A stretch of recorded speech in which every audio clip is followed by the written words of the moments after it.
और सबसे पहले बात आज होगी पाकिस्तान में, जो कि इन दिनों सिर्फ और सिर्फ गधों की बहुत ज्यादा चर्चा हो रही है।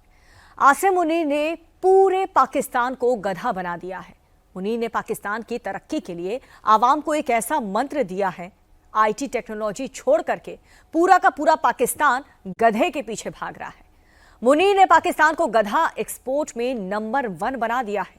मुनीर महलों में रह रहा है और पाकिस्तानी भरपेट खाना खाने के लिए गधे के पीछे भाग रहे हैं। मुनीर को अब पाकिस्तान से ज्यादा गधों से प्यार है।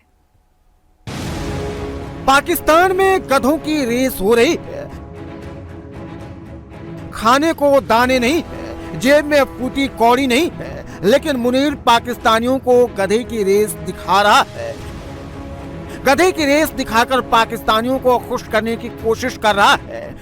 पाकिस्तानी इसी को देखकर खुश हो रहे हैं।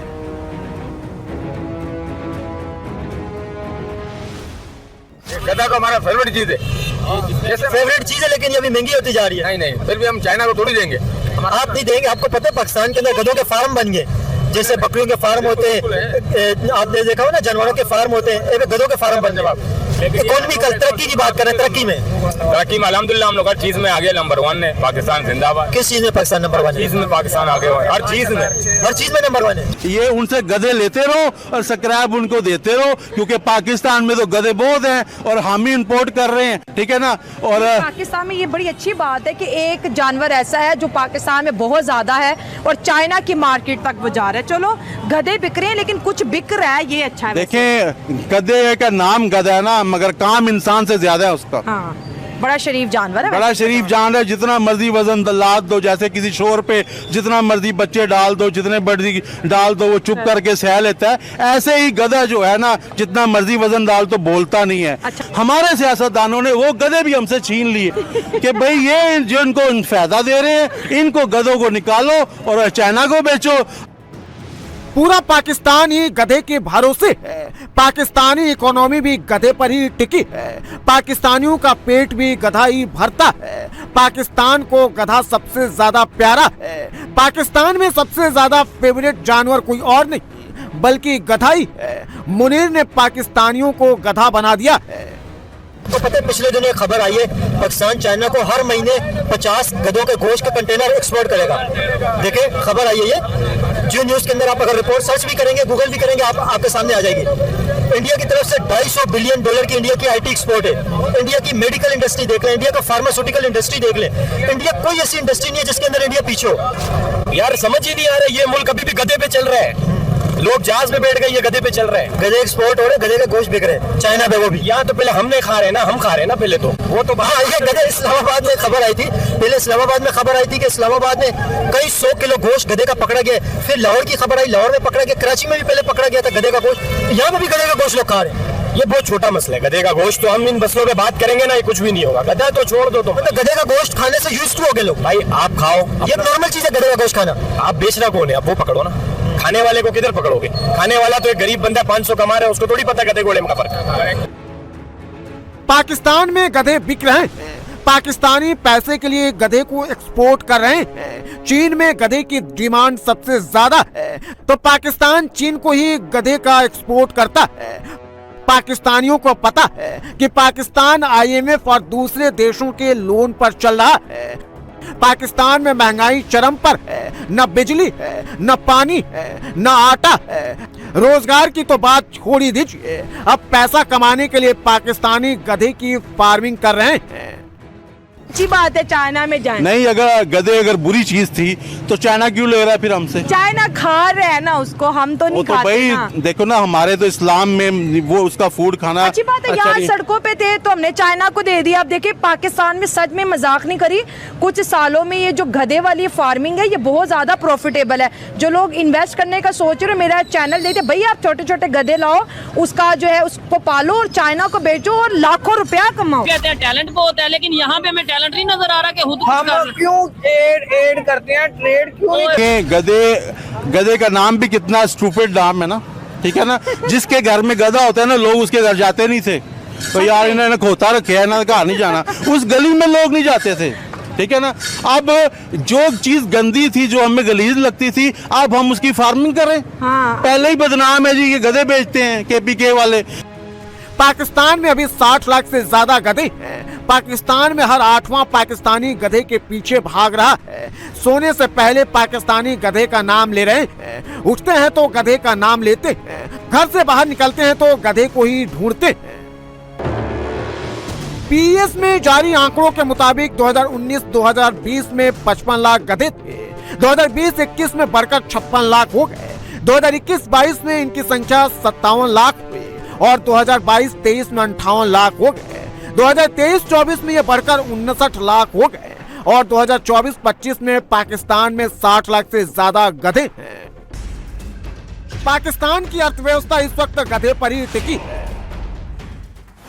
यार तरक्की की बात करें ना, तरक्की क्यों नहीं हो रही है? में तरक्की नहीं, आपको किस चीज में तरक्की नजर नहीं आ रही? IT के अंदर देखें इंडिया पाकिस्तान से आगे जा रहे हैं। मेडिकल इंडस्ट्री के अंदर देखें इंडिया पाकिस्तान से आगे जा रहे हैं। टेक्नोलॉजी के अंदर देखें इंडिया पाकिस्तान से आगे जा रहे हैं। तरक्की कहाँ से होगा? पाकिस्तान में कितना कौम है, कुछ समझदार है ना, तरक्की कहाँ से होगा? आप क्या कह रहे हैं? पाकिस्तान के अंदर ज्यादा कौमें रहती है, इस वजह से पाकिस्तान तरक्की नहीं कर रहे हैं। हाँ यही बात है ना। आपको पता है इंडिया के अंदर कितने कौमें रहती हैं?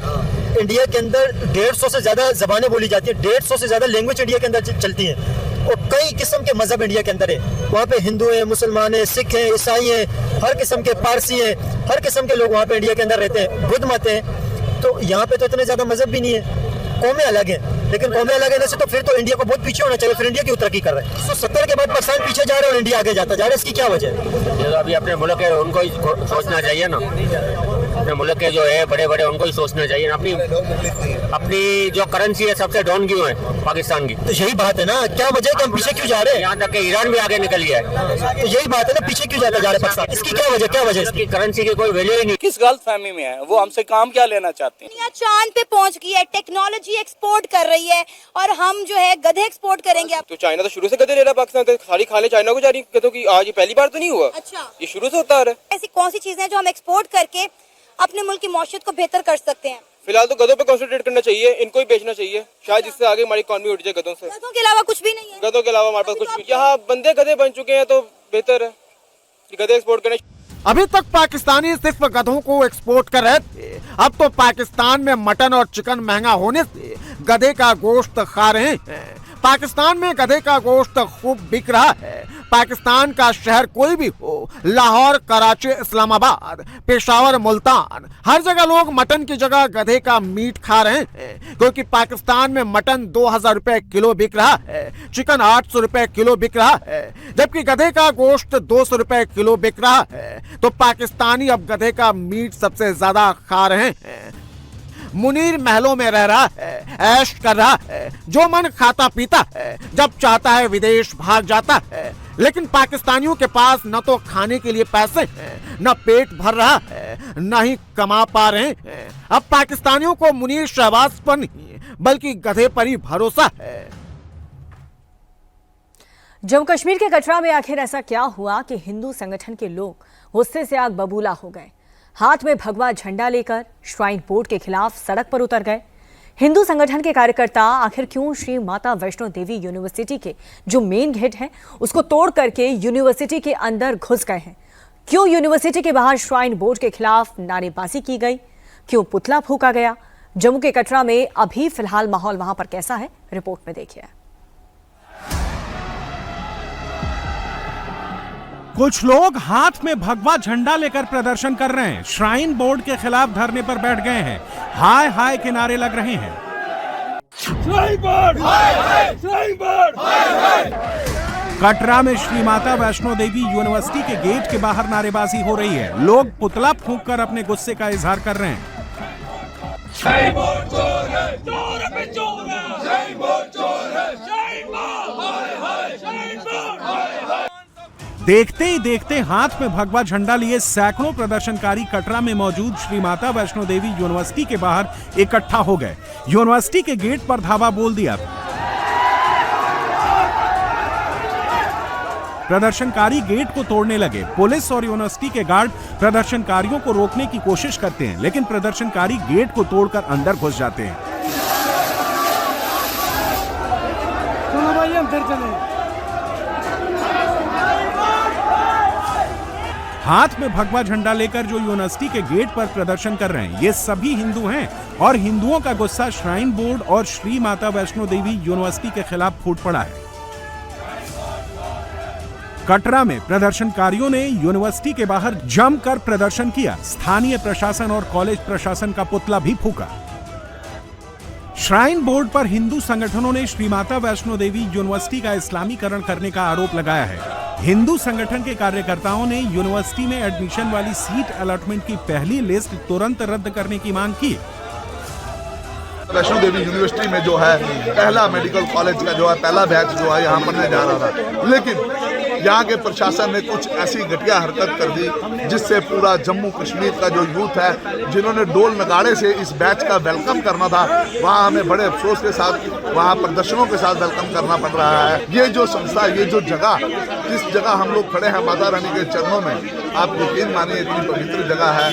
यहाँ पे हमारे हिंदुओं की आस्था जुड़ी हुई है। जब आस्था के साथ यहाँ पे आस्था के जो ठेकेदार बने हुए हैं वही खिलवाड़ करेंगे तो हिंदू कहाँ जाएगा, हमारे डोगरों के बच्चे कहाँ जाएंगे। बड़ी उम्मीद थी कि एक ऐसा कॉलेज बनाया जहाँ हमारे बच्चे पढ़ सकेंगे, लेकिन वन बाय वन एक कोर्स में, कभी दूसरे कोर्स में, कभी तीसरे कोर्स में, धीरे धीरे नर्सिंग में, वहाँ करके आज मेडिकल में भी इन्होंने धांधली करके ये बता दिया कि जो यहाँ का एडमिनिस्ट्रेशन है वो ही नालायक है। दरअसल इस साल श्री माता वैष्णो देवी यूनिवर्सिटी को 50 MBBS सीटें मिली हैं। 2025-26 के पहले बैच में 42 मुस्लिम और 7 हिंदू, 1 सिख छात्र का नाम सीट अलॉटमेंट लिस्ट में है। सीट अलॉटमेंट लिस्ट को देखते ही हिंदू संगठन के कार्यकर्ता भड़क गए।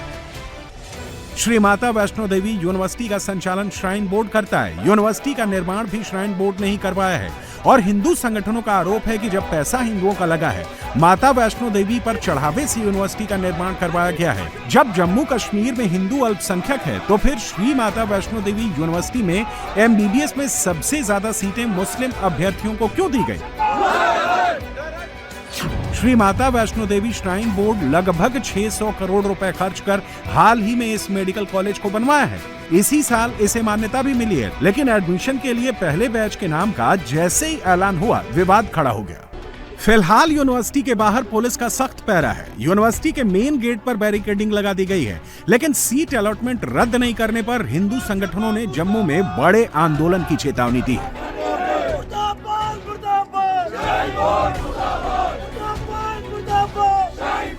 शिमला की विवादित संजौली मस्जिद को लेकर के हिंदू संगठन ने अनशन का आज तीसरा दिन है और कल जुमे की नमाज है। ऐसे में मामला एक बार फिर से गर्मा गया है। राज्य के अलग अलग जगहों से हिंदू संगठन के लोग पहुंच रहे हैं। लोगों से अपने बच्चों को कल स्कूल नहीं भेजने की अपील की जा रही है। शिमला में कल क्या होने वाला है? क्या संजौली मस्जिद के विषय में विरोध में कल शिमला की सड़कों पर कुछ बड़ा होने वाला है? संजौली मस्जिद से जुड़ा एक अपडेट इस रिपोर्ट से समझिए। आप नमाज पढ़वा कर देख लीजिए, आप नमाज पढ़वा कर देख लीजिए, पूरे का पूरा शहर, पूरे के पूरे शहर की क्या आबो हवा होगी, इस बात की आप कल्पना नहीं कर सकते। क्या संजौली मस्जिद विवाद को लेकर कल शिमला में फिर बवाल होगा?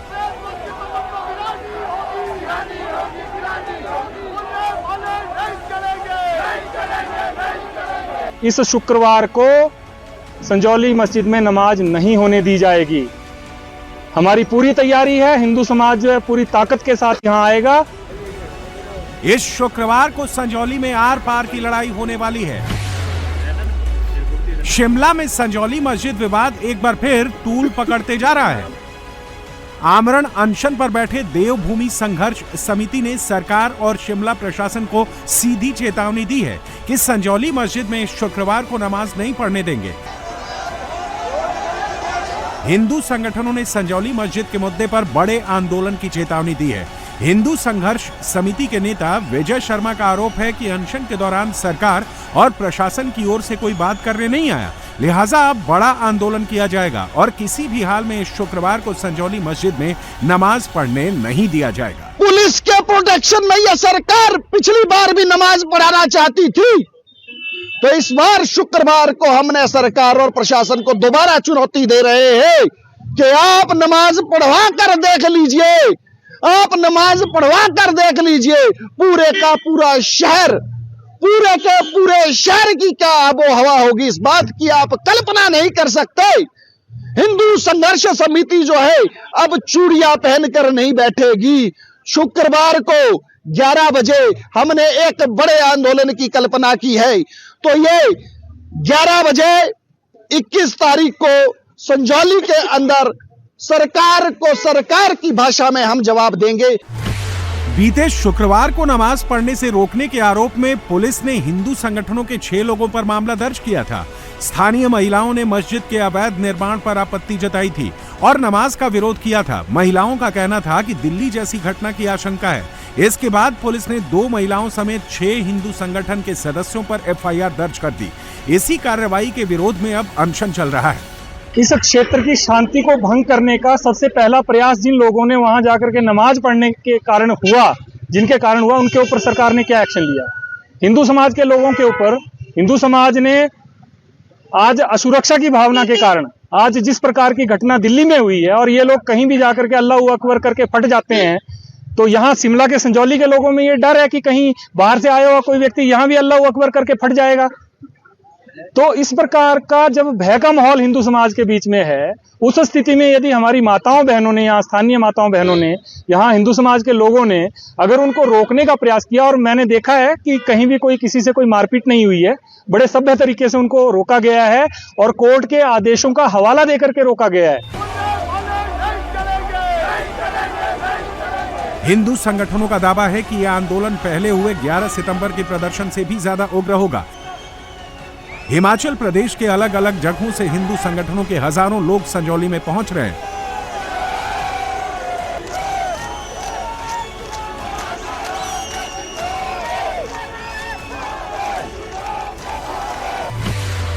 इसके लिए हिंदू संगठनों ने शुक्रवार को संजौली बंद का ऐलान किया है। अभिभावकों से बच्चों को स्कूल ना भेजने की अपील की है। साथ ही प्रशासन को भी चेतावनी दी है कि अगर पुलिस ने लाठियां भांजने की कोशिश की तो जवाबी कार्रवाई की जाएगी और इस दौरान अगर कोई खून खराबा हुआ तो इसके लिए प्रशासन जिम्मेदार होगा। कल अगर पुलिस प्रशासन ये सोचे कि हम लाठी भांजेंगे तो उसका विपरीत आवाज पुलिस प्रशासन पे भी पड़ेगी।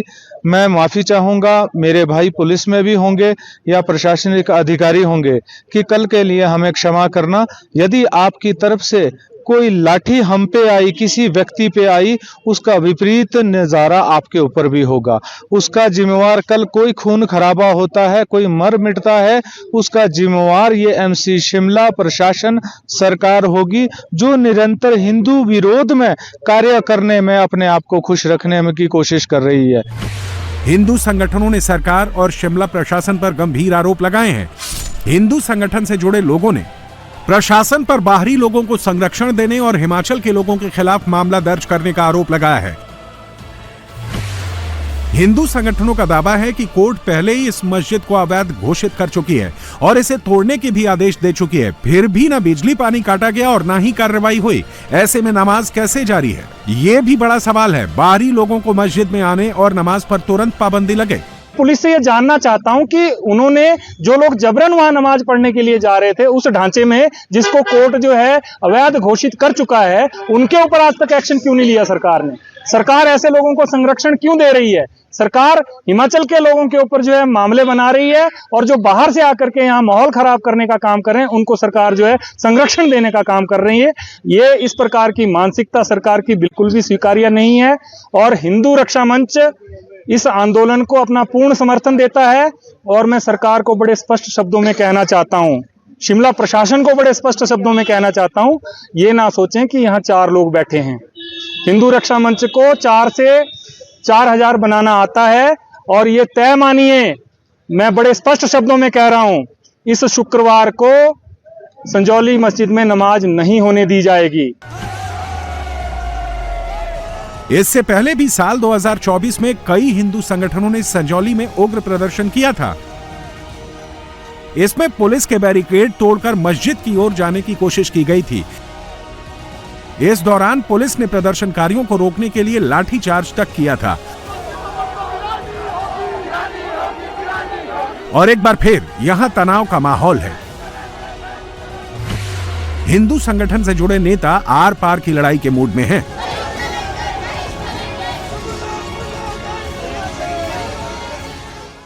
रात 3 एनकाउंटर्स हुए हैं। क्रॉस फायरिंग में कई राउंड गोलियां चली। अमृतसर में आईएसआई के संपर्क में जो बदमाश था उसे भी ढेर कर दिया गया। तो फिरोजपुर में आरएसएस वर्कर की हत्या का मास्टरमाइंड पकड़ा गया है। यूपी के गाजियाबाद गौ तस्करों की शामत आई हुई है। ऑन द स्पॉट पुलिस वालों ने धर दबोचा। तीनों एनकाउंटर से जुड़ी हमारी ये रिपोर्ट देखिए। पहली पिस्तौल, दूसरी पिस्तौल, कई कारतूस, एक बाइक और ये खून के धब्बे। पंजाब के अमृतसर में पुलिस और बदमाशों के बीच एनकाउंटर हुआ है। एनकाउंटर में सेंट्रल जेल से जमानत पर बाहर आए अपराधी हरजिंदर सिंह उर्फ हैरी मारा गया है, जबकि उसका एक साथी सन्नी अंधेरे का फायदा उठाकर मौके से फरार हो गया। पुलिस को जानकारी मिली थी कि हैरी और सन्नी एक बाइक पर सवार होकर टारगेट किलिंग की घटना को अंजाम देने जा रहे, जिसके बाद पुलिस बैरिकेड कर इन दोनों अपराधियों को पकड़ने की कोशिश में लग गई। एक जगह चेकिंग के दौरान पुलिस ने इन दोनों बदमाशों को रुकने का इशारा किया, लेकिन हैरी और सन्नी ने बाइक रोकने की बजाय यू टर्न लेकर फायरिंग करते हुए भागने की कोशिश की। पुलिस ने हवाई फायरिंग करते हुए दोनों को सरेंडर करने की चेतावनी दी, लेकिन दोनों बदमाश नहीं माने और फायरिंग करते हुए भागने की कोशिश करते रहे। पुलिस की फायरिंग में गोली हैरी को लग गई। हैरी ने अस्पताल में इलाज के दौरान दम तोड़ दिया। हैरी पर 5 अलग अलग अपराधों में केस दर्ज थे। हैरी के संबंध विदेश में बैठे गैंगस्टर्स और आईएसआई से थे। हैरी ड्रोन से पाकिस्तान के हथियार मंगवाता था। पुलिस हैरी के साथी सनी की तलाश में जुटी है। पुलिस के मुताबिक हैरी कई केसेस में पहले भी जेल जा चुका है, लेकिन जैसे ही जेल से बाहर आता था वो गैंगस्टर्स से तुरंत कॉन्ट्रैक्ट कर लेता था और अपराध करने लगता था। हैरी किसी भी वारदात को अंजाम देने के लिए सोशल मीडिया प्लेटफॉर्म्स का बहुत सीक्रेटली इस्तेमाल करता था। पुलिस ने ऐसी संभावना जताई है कि हैरी ने पाकिस्तान से ड्रोन के जरिए हथियार मंगवाए हैं। पुलिस हैरी के गुनाहों की कड़ी एक दूसरे से जोड़ रही है, साथ ही दावा कर रही है कि जल्द ही पूरे नेटवर्क को उजागर किया जाएगा और उससे जुड़े हर एक व्यक्ति पर कड़ी कार्रवाई की जाएगी। दर्द से कराहते और फूट फूट कर रोते इस बदमाश का नाम गुरसिमरन उर्फ जतिन काली है। पंजाब की फिरोजपुर पुलिस ने इसके गुनाहों की ये सजा दी है। फिरोजपुर शहर में 15 नवंबर को सरे बाजार आरएसएस के कार्यकर्ता नवीन कुमार की गोली मारकर हत्या कर दी गई थी। जतिन काली नवीन कुमार की हत्या का मास्टरमाइंड था। घटना को अंजाम देने के बाद से जतिन काली फरार था। पुलिस लगातार इसकी तलाश कर रही थी। कल रात पुलिस को सूचना मिली थी कि जतिन आरिफ नाम से गांव में घूम रहा है, जिसके बाद पुलिस एक्टिव हो गई। अलग अलग टीमें लगाकर उसकी नाकेबंदी कर दी गई। एक नाके पर जतिन काली इसी बाइक से तेज रफ्तार में आता दिखा, जिसके बाद पुलिस ने उसे रुकने का इशारा किया, लेकिन जतिन रुकने की बजाय और तेज रफ्तार में भागने लगा। पुलिस ने अपनी गाड़ी से जतिन का पीछा किया। चेज करने के दौरान जतिन ने पुलिस की गाड़ी पर फायर कर दिया, जिसमें 2 गोली गाड़ी पर लगी। जतिन ने जब इस पिस्तौल से पुलिस पर फायरिंग की तो पुलिस की तरफ से भी जवाबी फायरिंग की गई, जिसमें 3 गोली जतिन काली को लगी और वो भाग नहीं पाया, जिसके बाद पुलिस ने उसे धर दबोचा। एनकाउंटर साइट से पुलिस ने जतिन की बाइक को जब्त कर लिया है। पुलिस को कई कारतूस भी मिले हैं। पुलिस अब इस बात की जांच कर रही है कि जतिन के पास जो पिस्टल मिली है, क्या इसी से आरएसएस कार्यकर्ता नवीन कुमार की हत्या की गई थी। नवीन की हत्या में शामिल अब तक 3 अपराधियों को पुलिस पकड़ चुकी है, जिसमें जतिन काली मास्टरमाइंड है। 1, 2, 3 इन तीनों बदमाशों को यूपी की गाजीपुर पुलिस ने इनके गुनाहों की ऐसी सजा दी है कि ये अपने पैरों के सहारे चल भी नहीं पा रहे। ये तीनों अपने साथियों के साथ मिलकर ऐसा गुनाह कर रहे थे जिसकी यूपी में सख्त मनाही है। इन तीनों में से एक का नाम अजीत गौड़ और दूसरे का नाम संदीप गौड़ है। ये तीनों अपने 3 और साथियों के साथ मिलकर गौ तस्करी कर रहे थे। थाना करंडा की सेकंड मोबाइल गश्त पर थी। गश्त के दौरान मीरपुर में मेरठ में रातों रात पीर का फर्जी मजार कैसे बन गया? जिसने पीर मजार को बनवाया, क्यों उसे ही मजार पर हथौड़ा चलाना पड़ा? किसके कहने पर एक बेकरी चलाने वाले शख्स ने सड़क किनारे पीर का मजार बनवा दिया? पुलिस ने कैसे फर्जी मजार को ध्वस्त करवाया? मजार को बनवाने के पीछे की मंशा क्या थी? सब कुछ जानिए हमारी इस रिपोर्ट से। पीर बाबा के फर्जी मजार पर हथौड़े चल रहे हैं। रातों रात बनाए गए पीर मजार को तोड़ा जा रहा है। लोगों के विरोध के बाद पुलिस ने मजार को तोड़वा दिया। पीर के मजार को तोड़ने की ये तस्वीरें मेरठ के परतापुर इलाके की हैं। मेरठ दिल्ली रोड के किनारे इस मजार को अवैध रूप से बना दिया गया था, लेकिन लोगों की शिकायत पर पुलिस हरकत में आई और पीर की मजार को तोड़वा दिया गया। जिसने इस मजार को अवैध तरीके से बनवाया था वो खुद उस पर हथौड़े चला रहा था, मजार पर लगाए गए एक एक ईंट को तोड़ रहा था। पूरा मामला एक बेकरी मालिक और उसके कर्मचारी के सपने से शुरू होकर सामाजिक विवाद तक जा पहुंचा। बेकरी मालिक हंसराज की माने तो उसके बेकरी में काम करने वाले सत्तार ने उन्हें बताया कि सपने में उन्हें यहाँ पीर बाबा का मजार बनाने का हुक्म हुआ है। अगर ऐसा होता है तो उनका रोजगार चल पड़ेगा। हमने बेकरी लगाई थी यहाँ पर, तो बेकरी में बाहर से हम कारीगर लेकर गए थे, बढ़िया कारीगर थे, लेकिन माल बढ़िया नहीं बन पा रहा था, तो भट्टी में जाते खराब हो जाता था। तो एक दिन जो था सुबह जब हम आए तो एक सत्तार नाम का जो हमारा कारीगर था उसने बताया भाई मुझे रात यहाँ पे एक पीर साहब आए हैं जिन्होंने बताया कि मेरा स्थान यहाँ पर बनवाना, तब आपका माल ठीक होगा, क्योंकि न किसी को पता नहीं। तो उसके कहने पर हमने जो था पीर का मजार बनाया। इसके बाद हंसराज सैनी ने ऐसा ही किया और कुछ ही दिनों पहले सड़क के बिल्कुल किनारे एक छोटी सी मजार बनवा दी। लोग रोज गुजरते हुए इस नए धार्मिक ढांचे को देखते तो हैरान रह जाते, लेकिन सड़क किनारे बने इस मजार को लेकर विरोध होने लगा। लोगों ने पुलिस से इसकी शिकायत की, जिसके बाद पुलिस ने पूरी जांच पड़ताल के बाद मजार को तोड़वा दिया। हंसराज का कहना है कि उसका किसी तरह की धार्मिक भावनाओं को ठेस पहुंचाने या विवाद खड़ा करने का कोई इरादा नहीं था। उसने केवल अपने कर्मचारी की बात पर विश्वास करके ये कदम उठाया, लेकिन जब लोगों ने आपत्ति की तो उसने खुद अवैध निर्माण को हटा दिया। वहीं पुलिस अधिकारियों ने बताया कि सार्वजनिक जगहों पर धार्मिक ढांचा बनाना नियमों के खिलाफ है, चाहे वो किसी भी धर्म का हो, इसलिए अवैध निर्माण को हटाया गया है।